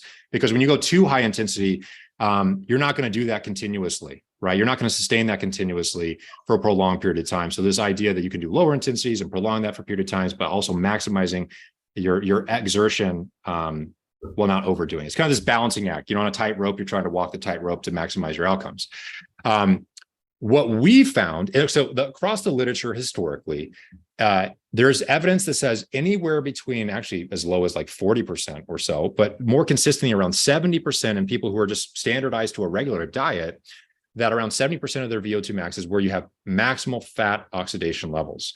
And then you see these precipitous drop-offs in fat oxidation beyond that intensity level. Because the idea is that if you're on a standard dietary paradigm and you're increasing your exercise intensity, the need for fat as a fuel substrate from a biochemical perspective, from oxygen use perspective, drops off. Because carbohydrates or glucose in the body can be used as an anaerobic fuel, so absent of oxygen. So as you get really high in these intensities, the idea is that they're more anaerobic as it become more intense. So glucose has been thought of as a really good fuel in these anaerobic environments. What we found is that those individuals habituating to a very low carbohydrate diet for 4 weeks were able to have record levels, not high levels, like the highest ever reported levels of fat oxidation at north of 85% of their VO2 max, which means that even these super high intense works, these full out 600 meter sprints. So it isn't like they're going for 30-second all out sprint, okay, but it is 600 meters, and for endurance athletes that's relevant. But either way, they're doing that. Was at 4 weeks, right? That's after 4 weeks on the diet. So they did all this after 4 weeks on the diet, correct? Yes, okay, correct. Yep. So they did all these tests before the diet, and then they habituated to either a high carb diet or a low carb diet, and then repeated the test after the 4 weeks. So we're looking at the diet induced effects while controlling activity, calories, as much as we can, the body composition, other factors. The idea was to isolate what is the specific diet effect on substrate oxidation, metabolism, and glycemic control in competitive athletes that are middle-aged. And what we saw is that north of 85% of their VO2 max, these competitive athletes were pulling record levels of fat as a fuel substrate. Now, I want to caveat this too. Those might have been an underestimation of their true fat oxidation. We know that gas exchange beyond a certain level actually appears to potentially underestimate, to a degree we may not completely know, fat oxidation levels. These tools were largely based on the idea that you have the ability to consume oxygen and offload CO2. As you get higher and higher intensity, you start to dysregulate that a little bit because you start accumulating a lot of CO2, which is disproportionate to the amount of oxygen you can actually consume, because you can't just force breathe oxygen. You can't IV oxygen in the body. There's only so much you can do at these very high intensities. So suffice it to say, we may have underestimated their true fat oxidation levels even at these record levels of fat oxidation. So on average, it was 1.56 grams of fat oxidized per minute during these high intensity exercise bouts. And again, the literature historically has said that you would not be able to tap into fat. Not only would you not be able to tap into fat reliably at that level, but it'd be close to zero. And what we're showing is that after 4 weeks of habituating to a very low carbohydrate diet, that these individuals were able to tap into record levels of fat at these very high intensities. And in going any higher than that, as far as intensities, it'd be hard to accurately model that. But Philip Prinz has actually attempted to do that. And you do see a precipitous drop off in fat oxidation as you go from 85% to 100. It's not zero though. And that's important to also appreciate. So I guess to take a big picture view back for the listeners, to say, what we were attempting to look at was controlling damn near almost everything and saying, what is the diet specific effect on fuel use during exercise? And we found that even at super high intense work, that people who were habituating to very low carbohydrate diets completely flips our understanding of what we think you have to use at high intensity work. This is relevant. Okay. A lot of people say, well, is that even relevant? Performance is the only thing that matters. Well, I think it's relevant because at high intensity work, there was no difference for us. There's no difference in 8x600 meter sprints. There was no difference in 1 mile time trial performance. So then the question is, if there's no difference in performance, do you do whatever you want? Well, there's a huge interest. This whole podcast is around this. I assume you guys can correct me if I'm wrong, about the idea of nutrition playing an important role in health and disease that goes well beyond just physical performance, right? So there's this idea that food is a lot more than, fueling your exercise bouts. It's also how you feel. It's also, your health, it's your disease, and it has a pretty profound effect based on emergent evidence, just like exercise does. And the inflammatory response after exercise. Yeah, the Zach Bitter switched over because he was inflamed all the time. When he changed his diet, then he felt better. Right? Yeah, and he wasn't inflamed for a week after he worked out. And that's interesting because Zach's, he's at the highest end, right? So he's doing amazing things. But it just contributes to this idea that not only we saw these glycemic changes, which is I think very, very relevant here. But there was this interaction between diet, substrate oxidation, and your glycemic response to a diet. And not only your glycemic response to the diet, but where you started on a normal diet. So the individuals who started at the highest level of glycemia at the start of the diet, even pre-diabetic values, they had the greatest response. This was linked. Change in LDL. Did you look at change in LDL? So you mentioned yes. The change in blood sugar, what pretty much correlated with the increase in fat oxidation. Did you look at change in total cholesterol or LDL, or did you look at either one of those? So I have to go back and look, to be honest with you. I don't remember because there's a lot of interactions we were looking at, just exploratory after the main outcome. Our main outcome is performance. We had it set secondary outcomes or exploratory outcomes. And then we're looking at these kind of interactive effects. I will say this, LDL was higher on the low carb group. So, across the spectrum, I don't know if glycemic response did associate with LDL levels. It may have. Yeah, and if I remember, I think the triglycerides weren't too different, which I was surprised by. I think if I remember that right, Troy, I'm sure you looked at it. They're already low trigs, right? I think total cholesterol went up, A1C went down, not A1C, blood sugars went down, and the total cholesterol and LDL went up, right? Total cholesterol and LDL did go up. HDL went up. Basically the typical changes you would expect on the diet. Some were not necessarily significant. But again, keep in mind, these were athletes. So they're at this. Totally different. Right. Yeah. So they may be totally different, right? But they saw the traditional shifts. And keep in mind, when we looked at HbA1c, it didn't change, but HbA1c is a marker of 2 to 3 month glycemic control. Our study was 1 month. Hence why we didn't do it we did it to see how things may start trending, but it isn't necessarily a valid test over a 4-week period. And that's also another point to mention of why we're interested in CGMs as another note, is because when you do low carbohydrate studies less than 2 months in time, HbA1c is a 2-month predicted biomarker. Okay. So if you do it less than 2 months in time, you're really only looking at trends. Okay. When you're looking at oral glucose tolerance, those tools as oral glucose tolerance were only validated under high carbohydrate environments. They were not validated under low carbohydrate environments. In fact, there's a number they're invalid under low carb. I guess I'll just put it point blank. So we couldn't do an oral glucose tolerance test as well. Hence why we use CGMs and looked at fasting in 24-hour windows, not just to get a single biomarker, but to get the entire spectrum over a 4-week window on both diets, which is why we looked at that. But I'm gonna come back because I want to talk about this, Andrew. If you and just as just my anecdote, you can pull our 1,000 charts and you can have the data if you want. You run the IRB, we'll give you the data. We have database level access to our charts. I'm certain if we looked at low carb people, which is my entire clinic, metabolically healthy oriented people, these are people coming to us, not everybody, but 90% of the people here. And we look to see if there's a correlation between glycated albumin or any discordance between glycated albumin, fructosamine, fasting glucose, and A1C. We would see that there's discordance, particularly with the A1C. Yep. Okay. Do you want, so you're saying that they don't necessarily always disagree with each other, correct? They definitely don't. And then CGMs, sometimes I'll have 3 markers pointing one way and then A1C sort of off in left field. So I'm going to touch on that because that is not just Tro saying that. That is actually a body of evidence and that actually agrees with exactly what he's saying, which is this idea that what your mean glucose is on average, using various tools, whether it be capillary, serum, or using these CGM devices, don't always agree with what's happening on HbA1c or other metrics. Specifically, a lot of evidence has looked at HbA1c. So then the question is, are they valid tools? Well, let's back up for a second. We know that mean glucose, and this is a diabetes specific perspective, because these tools are most relevant and cared about in the context of diabetes as diagnostic tools. And because there's this dose dependent response as you go above normal glycemia in outcomes in patients with my disease and also in type 2 diabetes. We know at least in type 1.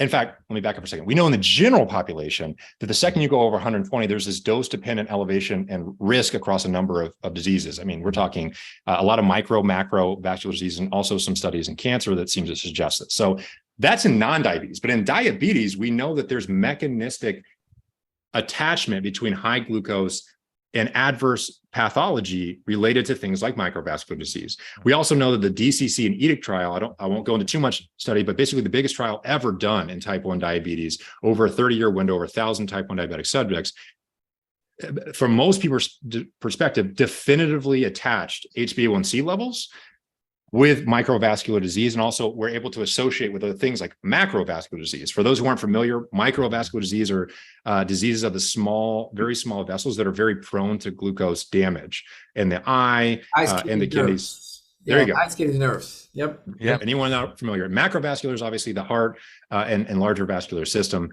and that's what I'm referring to there. But so when we're thinking about this, the trail of thought between, diabetes and the general population, these dose-dependent responses and glucose values, and kind of steer me right to the direction we were coming in originally, guys. But from my vantage point, when I look at these things, I'm looking at it from a diabetes perspective, and I'm looking at it from how do they impact people and their overall health. And so that's how I typically look at these things. But in the diabetes literature, there is, because people with type 1 diabetes have been wearing CGMs longer than any other disease, right? Because it's how they manage their disease process. When you look at the literature in type 1 diabetes, mean glucose values track better with things like CGM and time in range, if people are familiar with that, like the time between certain values, than they do with HbA1c. Now, the disagreement here is that almost all the long-term outcomes have been attached to HbA1c values.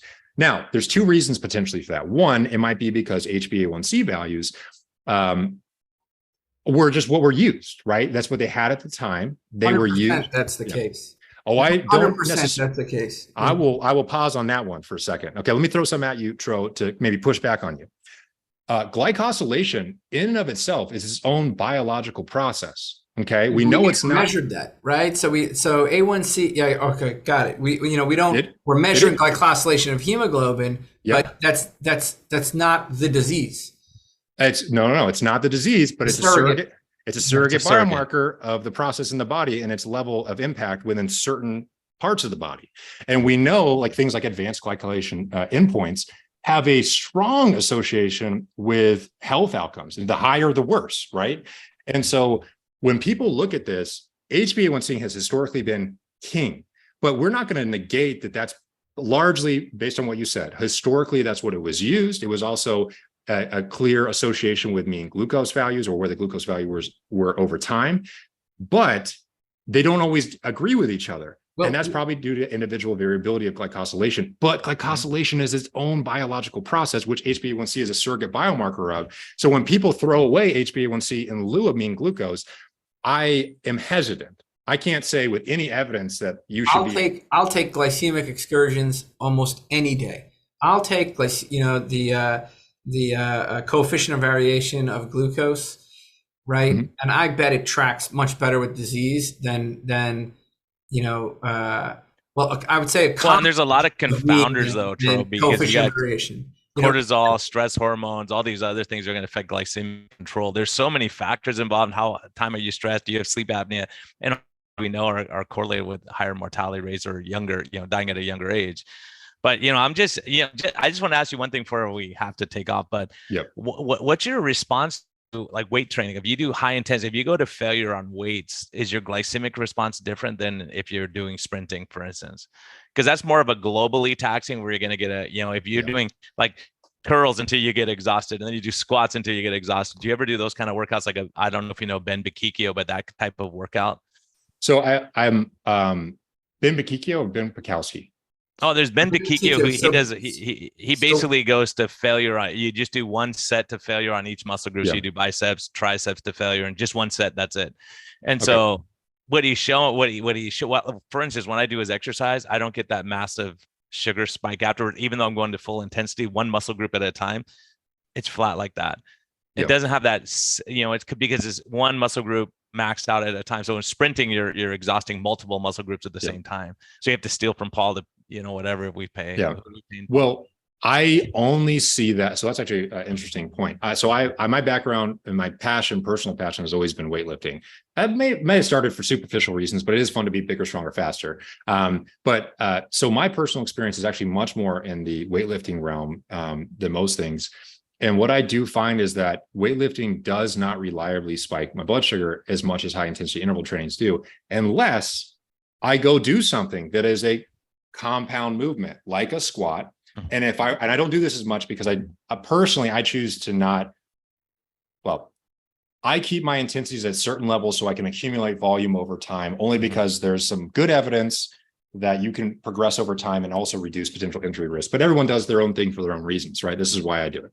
I don't see that reliable response. However, if I go under a squat bar, and even if I warm all the way up real slow to it, I go under a squat bar, and let's say it's 80% of my max or 85 or whatever, and I go to absolute failure. Like I don't kind of go to like, oh, that really sucked. Like no, like I could drop this weight on my, I might flatten out right now, and I'm doing over 10 reps or 12 reps, and I'm truly killing myself here.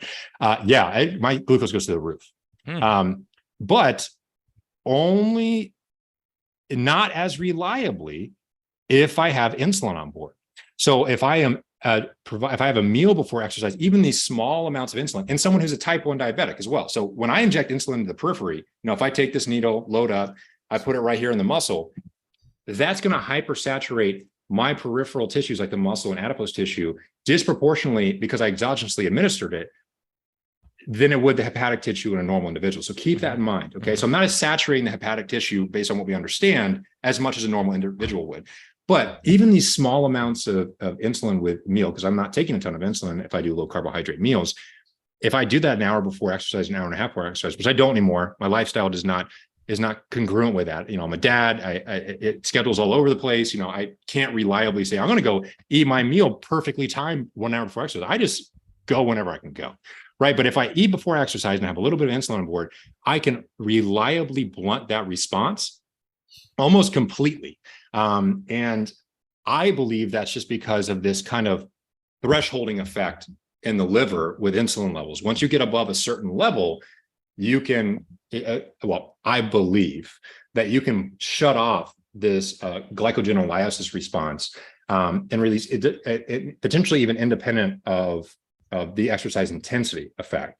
And you see that a lot in these community groups of type 1 diabetics where they go do something like CrossFit all out. They may see that response, then they provide insulin beforehand. They may not see that response, but you're walking a tightrope in type 1 diabetes, by the way, as you guys know, as physicians.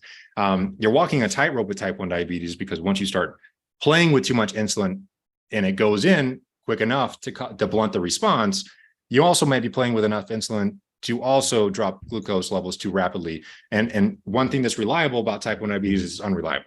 So that's a whole different topic if you guys want to touch on that one day, but nonetheless, yeah. So I want to just come back to that. Well, a couple of things we discussed here. One is and Brian, if you have to head out because you have patients. No, I'm not going anywhere till you guys go because I have one more question. So I got a couple of questions here. So one is the study you did showed that one, science doesn't know enough about fat oxidation because now in 2023, we are showing the highest level of fat oxidation in the literature, right? That's one. Two, that the rates of fat oxidation can go much higher than we previously thought, including up to 85% of VO2 max, which means that pretty much any hobby, athlete, semi-pro athlete could habituate to a low-carb diet and potentially see, very minimal effects on their performance after 4 weeks, right? So this is a big, body of, this is a huge thing. But is there any other key takeaways and I guess the last takeaway is many athletes, many people in our society may be in that pre-diabetic level range, and those people may see a massive improvement in how they feel and in their health by transitioning to a low-carb diet. Are there any other nuggets of point that you think this literature, this data that you published showed that we missed? We have more coming, by the way. So we will be expanding on this a lot beyond what we've talked about here, across all other studies, across crossover effects, glycemic homeostasis. So we're trying to understand this a lot more. So expect more to come. I think you nailed a lot of these things. We're starting to reappreciate, and I'll back up and reframe it from how I view this. Okay, because that was, that's a perspective, the perspective you have. And I'll kind of take it and kind of put it, how I view this is, I think we're starting to really appreciate how profound nutrition can be in contexts where we thought maybe this isn't a great idea. Like for a lot of we expected that, these low carbohydrate diets, our hypothesis was that it would reduce performance. That was our hypothesis. It did not. And our hypothesis was not that they were going to have record levels of fat oxidation. That was not an expected outcome. And they did. I didn't expect these individuals to have higher glycemic. Well, I expected potentially higher variability on high carb diets. I wasn't expecting athletes to have maybe that much of a difference between their diets. I mean, the second you can look on, I think it's like figure 7 or 8 of this manuscript in Frontiers, open access, anyone can see it. And you can see the run-in period, and then they go on the diet and it separates. Now, it wasn't significant till 8 days in, but that wasn't our primary outcome. We didn't power for glycemic control. But you see the separation immediately upon the diet. The take home that I leave with this study, and where I'm most fascinated about where this could go, is the conversation around diet. 99% of the population is not an elite athlete. Okay. 99% of the population is somewhere between sub-elite to a lot of what you guys are seeing in your clinic on a regular basis, all the way to the disease spectrum or severe disease spectrum. And that's where I think these diets have the most profound potential impact. I think, and what we're seeing as well is that even in athletes, these diets can regulate key metabolic processes that may be relevant to long-term outcomes. Some will argue, and I suspect they will argue, that the elevation and 24-hour 4-week CGM glucose values, not only in the fasted state, but in the postprandial state above 100 milligrams per deciliter, they may argue, okay, that's an athletic phenotype, and that might not be a bad thing. But we don't. That, but just so you know, just to stay on this point, I have every single elite athlete I've ever seen has a higher glucose level and a higher cholesterol level and a higher triglyceride level and a higher ferritin level than my traditional patients. You should publish that, because I think that will what we're getting at, and you'll see this coming out soon, is I think there's a lot to this story. But keep in mind, here's the caveat to all this. So to finish up the point, and to your point, Tro, about this, I think that we may be seeing indications of things that aren't ideal happening in certain biomarkers on individuals if they habituate to certain dietary paradigms. I.e., like say in our study, it was a high carb diet, they had higher glycemic values that disproportionately affected some individuals more than others. Okay. So the individual nature of this is also important to appreciate. But we don't entirely understand that story in athletes, because we know athletes are some of the most protected individuals against long-term outcomes. Not ubiquitously, okay? So I'm not saying this is universal, but exercise is incredibly helpful for one's health. And we don't entirely know what elevated glucose levels, not just during exercise, not just in response to food, but the entire 24-hour period over multiple weeks is doing to long-term outcomes. We don't know that because we don't have those studies. But the evidence to date would suggest that that's probably not a good thing. Okay. The dose-dependent responses in the general population in response to elevated higher and higher glucose levels in its relation to long-term outcome risk for all-cause mortality and micro, macro, and other oncological diseases says to me that at first glance, I don't know if that's a good thing. Okay. In fact, I suspect it's not a good thing. And I suspect for overall health, possibly not for performance, right? I guess. Yes, because we didn't see a difference in performance in these individuals across the board. And we also did a study that will come out soon. And I'll allude to it. I won't give the whole eggs in this basket away, but we monitored athletes for 2 weeks in this. So this recent study we didn't get to talk about is the study between a very, very high 1,000-calorie high carb meal, which is a Clif Bar, and a 1,000-calorie keto brick bar. Hold on. Yeah, Shout out to Keto Brick. Keto Brick doesn't pay us. We love the Keto Savage. We've had him on before. Shout out to Keto Brick. He gives us we're not in a pack by him. So you check Keto Brick versus Clif Bars. We got no love for Clif Bars, by the way. I didn't Clif suspect Bars almost you would. killed me over the years, man. What are you talking about? So listen, we don't have there's no promo code. We got nothing, no coupon. There's no affiliation. I just like the guy. He's a great guy, actually, by the way. But anyway, so what is can you summarize it for us? Yeah, I'll be quick with this. So it came out as Experimental Physiology, so American Physiological Society Journal. We'll put links to all these, by the way, Troy. Yeah, they are there, and I try to do like little summaries of these studies as well for people on Twitter, and I'm going to try to translate this a little better, maybe in videos for people from a scientific perspective. I think it's important to get it out not just to people who are scientists who can read these things, but also the general population. So I'll try and do more of that as a promise to everyone out there. But what we looked at was we were monitoring athletes over a multi-week period of time. So 2 weeks, then they did an exercise bout because we done. So I've done a lot of work in Department of Defense-based research settings. And so it was of interest to mine. Some of the most amazing people in the world, by the way, who serve in the military, most amazing people in my experience working with them. But one thing that they do on a regular basis for physical activity is rucks. Okay. If someone hasn't done a ruck and they're like, okay, I can throw a backpack on my back and go walk for an extended period of time.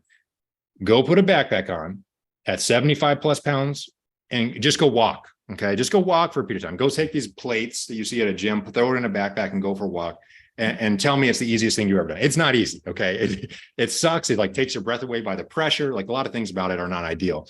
But that's what military individuals have to do on a regular basis. Okay. These rucks can be 30 pounds to 100 plus pounds. So we were very interested in this from a military perspective because MREs are what ubiquitously used across the military.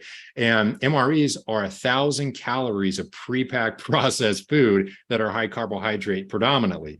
So we thought, okay, there's a huge amount of global interest in the ketogenic low carb diets. What happens if you provide an MRE equivalent in this, completely ketogenic, high fat, low carb bar, and then you provide an equivalent to that in a bar setting. So we used a Clif Bar because it's our ability to kind of model that. And what we looked at was the kind of similar outcomes. We looked at metabolism, substrate oxidation, performance. Well, first, our performance was no different. Okay, so there was no difference between performance, which again reinforcing this idea that you can eat what you want and perform the same, at least in these studies. However, substrate oxidation was higher. So fat oxidation was higher with the keto brick. Ketone levels were higher with the keto brick. And there was a lot of other changes. Glucose didn't change, lactate didn't change in response to exercise. We did look at thirst and fullness. Those were more so regulated by exercise than they were by the bar differences. But it just reinforces the idea that if you want to habituate to a low carb diet for some reason, maybe it's health, maybe it's disease or something else, even a single massive bolus of this food didn't impair performance.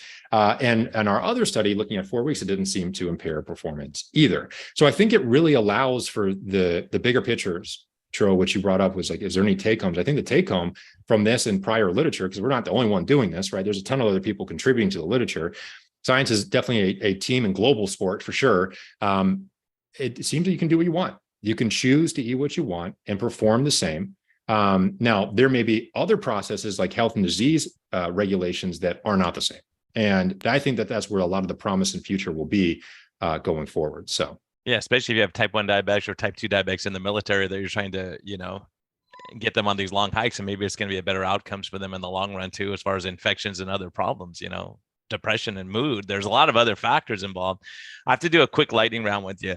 Yep. As a type 1 diabetic, what food can you eat that will spike your sugar the most predictably? Are there certain foods that you say, oh yeah, that's like, whether it be cereal or ice cream or cake or soda, is there anything that predictably when you drink it or eat it, it messes you up? Well, Brian, I think you're setting me up here. It's like one of these political questions where they're setting you up for one for the other one. I'll just say flat out, I won't hold back. It is well established that carbohydrates have a dose-dependent response in postprandial hyperglycemia and type 1 diabetes. It's the biggest factor. Well established. He says well established. We still have dietitians that argue this point. So you say well established, but there are some people who even set up, you know, crossover studies and did CGM studies with graded carbohydrate amounts that still deny this. So, you know, I wouldn't say, but we agree, but I wouldn't say everybody agrees. Well, I'll say this. Maybe they regulated that with insulin responses to try and counterbalance the carbohydrate to insulin response. If you take carbohydrates as a type 1 diabetic, so don't administer insulin. You can do whatever you want. You have carbs, you can have fat, you can do protein, you can do exercise. Nothing will have the dose-dependent response reliably that carbohydrates will on glucose levels in type 1 diabetics than anything else will. It is, in my opinion, very well established in that No, it is. We agree, but in the modern. So how about if we just say ice cream, like a standard ice cream versus cereal, like a sugary cereal? Would one be worse for you than the other when you, in your personal experience for yourself? I have not touched foods like that in so long. I couldn't even All right, tell. that's even right better. answer. Yeah, that's even right. So let's get off the food. Get this guy some grants. You know, for a second. How about if only it was that easy, Tro. Yeah. Are there other things in life where your insulin requirements go up? Stress, lack of sleep, getting into fights with people. I know you probably don't do that, but Tro and I do. We're just curious about if you see increased insulin, because we see sugar excursions with those things in our non-type 1 diabetics. I'm wondering 100%. If you see it as a type 1. So in type 1 diabetes, you can actually go online. There's actually a list of about 40 things that influences insulin and glycemic responses, and they're very real. You know, they can go all the way from the most obvious postprandial hyperglycemic agent, which is carbohydrates in the diet, to the most potent hypoglycemic agent, which is insulin. Things like going for a walk, the type of exercise you do. Did you eat a mixed meal? Did that meal have fiber in it? You know, are you sick? You know, which reliably elevates it. You know, the time of day. I mean, the factors are they're limitless, and each factor seems to interact with another one. So it's this constant web of factors that play into managing glycemia and type 1 diabetes. Hence why I am the biggest advocate for a type 1 diabetic being one of the most knowledgeable individuals across the board, because they have to be on their own metabolism and how lifestyle affects it. You can't get away from it. But to your question about what seems to regulate it, if I gain body fat, okay, or body weight in general, my basal insulin requirements in general, my insulin requirements are going to go up. So that's a very common one. If you have more carbohydrates, obviously you're going to be bolusing for more insulin. The carbohydrate, glucose, and then insulin response is damn near linear. Okay, so there's that. Other factors like sickness, illness. There are some illnesses that I had that made me very insulin resistant. But it doesn't happen as much as it used to, so I don't really focus on that. But it tends to be body weight. I mean, stress seems to, but I don't know. Stress has never really, it's been a long time, Brian, where I've actually had a situation where I walked up to a situation that was extremely stressful, and I just see my blood sugar go through the roof. And I used to. In fact, I'll give a very transparent example. I was practicing for the TED Talk I was going to give, and I remember standing in front a bunch of friends and family, just like practicing that talk. And I was like, I mean, my blood sugar went through the roof. That's the last time it happened. That was back in like 2018, the last time I remember that happening, besides exercise-induced responses. So stress can definitely do it. Maybe if you're more prone to that and susceptible to that, that could happen. But you also have to keep in mind, like, I am someone who's habituated to a very low carbohydrate diet for a long time, to each their own and how they want to regulate their disease and their process, et cetera. I personally just choose to do this because it makes life so much easier to manage, not just for me, but my family. You know, they don't have to worry about the glycemic fluctuations and how I feel and all those other things that accompany changes in glucose values. So yes, there are a number. You mean like blood sugar fluctuations can affect mood? Fancy that? Well, so if you go online, Tro, and look at the symptoms of hyperglycemia, which is above 120 milligrams per deciliter, and you go look at the symptoms of hypoglycemia, which is less than 70 milligrams per deciliter, half of them are mental health symptoms. Okay, if not most of them. So, fatigue, irritability. Get some more grants. Get him some more grants. If you're listening to this, right? People like Dr. Koutnik need money. Yeah, these are good, and thank you for what you're doing. The research and your personal experience is immensely helpful to us. Because we could cheat a little bit without having to shoot insulin. So, like having these little tips of our non-insulin dependent patients to say, "Hey, look, here's other factors. It's not just eating this meal and you're going to be fine. You got to sleep and watch your stress. And when you're sick, you're going to have these things happen. And you have a guy shoots his sugar up when he watches a stressful movie, whatever it is, all these kind of things. We have to realize that it affects us if we're negative all the time. And it's a huge picture that we're looking at. Yeah. So your research is so helpful in helping us to say, okay, how do we best help our patient who's, we're not worried about performance. We're necessarily, I want to increase my fat oxidation. I want to lose weight to get my sugars under control. So it's so helpful what you're doing. It's critically important work. And we greatly appreciate you spending time with us. Yeah. Well, I appreciate the opportunity to be here, guys. I don't know about you, Brian, but I know Tro stirs the pot a hell of a lot on the internet. Sometimes it's pretty funny, damn funny though. So I have to give him credit for that. But props to you guys, because I do know I've followed you guys, and the one thing that I would have done if I didn't go into research was medicine, because the interaction with patients and ability to help people is largely my mission now, but I don't obviously have a clinical license to do that. So a lot of times I look and think, man, it would have been nice to be able to actually be in the room with the patient and help them one-on-one. So I try to do it on a bigger, like a research level, and then I talk about an advocacy level as much as I can. But I give props to you guys for trying to help improve patient outcomes and the ways that you guys do and push for and advocate for. So at the end of the day, who cares about, if someone, diet has a lot of controversy behind it, right? I think we can all agree that who gives a shit as long as the patient's getting better, right? And that's the goal. Now, I believe absolutely that there are certain strategies that may benefit people disproportionately versus others. And that's a whole conversation we just had in certain settings, right? But I think at the end of the day, we just want people to live better, healthier lives. And that's why most people get into this field in the first place. They might not always agree on how to do it, but that's what we all want. Yeah, I think, one of the things that needs to happen in the metabolic health space is people like you and clinics like us need to start working together, because people like you bring an ability to analyze things systematically, which we're pattern recognizers. Brian sits there, he sees 10 patients in a day, 100 patients in a week, 1,000 patients in a year. I mean, he's noticing patterns. We're noticing patterns.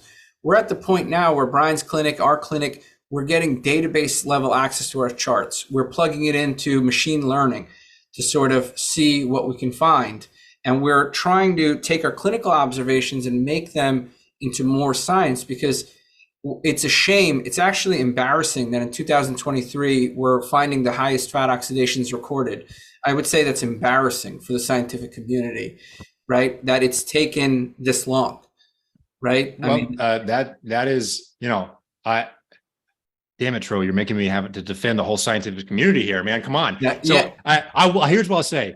The most obvious things are not necessarily the most obvious things. Okay. So like something like this, where it seems so obvious that you'd go up and up and up, no one was really looking at it. Well, we also didn't always have validated tools to look at these things, et cetera. So at the end of the day, it was 2016 when Jeff came out with his work and kind of revolutionized our understanding of that. That was only like 8 years ago, or that's 7 years ago. Okay, my math. Yeah, 8 years. Yeah, you're right. So what I'm saying is people like you and clinics like ours will have to start working together, getting more sort of the clinical data, because we're never going to get a clinical trial of 1,000 people. But right now, you can get 2,000 charts, in an instant with my and Brian's clinics. And that's what's critically important, is that sometimes we see things and we say, we're seeing this, but we don't know why we're seeing it. So we need guys like you to say, oh, here's why you're seeing that. You know what I mean? You could give us the physiology, and it's not just this is not anecdotal now. Now it's like, we have 3,000 patients showing the same thing under these conditions. So that's why it's so powerful, because, Ben Bickman's stuff from BYU, I use his stuff every single day with every single patient pretty much, and talk about these things that matter, because he's looked at it and shown it. So, that's why it's so critical that we work together and not be antagonistic. Even if you're an ivory tower guy, we don't hold you. Yeah, we'll find a good place for you. You know, I haven't been to Ivory it's Tower so yet, critical guys. that we I work will say together. that, you know, I haven't been too high up in Ivory Tower at this stage of my life. So yeah, listen, wrong guy here. Where do people find you? How do people get in touch with you? If you know, somebody in metabolic health, mental health, you know, sitting on grant money, where do they find you? Well, if someone wants to fund some studies, I will tell you, I definitely have those prepared if you want to give money away to address some of these bigger picture questions. So I'll take that if anyone's interested, but as us researchers always needing that. But so I try to stay active on Twitter. I find it to be an incredibly powerful way to communicate and actually learn a hell of a lot. You know, I've learned a lot off that, and I hope people have been able to maybe learn a little bit from me as well. So I'm active on there. Koutnik, Koutnik. So at Koutnik. I never really use Instagram because I felt it was just kind of like a cesspool for like reaching to the bottom of your brainstem. But I will. I'm going to try to be a little bit more active to engage with people on a regular basis. Because at the end of the day, I said my number one mission is to help people not only with my disease, but beyond my disease as well. And you can't do that unless you touch people and you reach people. And these platforms are incredibly powerful ways to do it. So Twitter, and also Andrew Koutnik, PhD on Instagram. So, and I have like 25 followers. So like a pretty big deal at this point, as you can tell. But either way, I'll try and work on that. We think you're a big deal, man. We think you're a big deal. That's all that matters. Guys, okay. So check out the show notes. We're going to put the studies in there, share it with share it online, share it. This is how, you know, this is how researchers sort of make their living, is really reaching people with their data. And so read the study, share it with your doctors, share it with your clinicians. Dr. Koutnik, we really appreciate it. Brian, always coming with the hard-hitting questions. Yeah, thank you guys. Thank you so much for joining us. And everyone, this is a PhD level discussion because we're all trying to figure out, no one knows all the answers, so we're trying to figure them out, and one by one we'll knock them off. So stay patient. We'll keep fighting. Appreciate you guys. It's an honor to be here.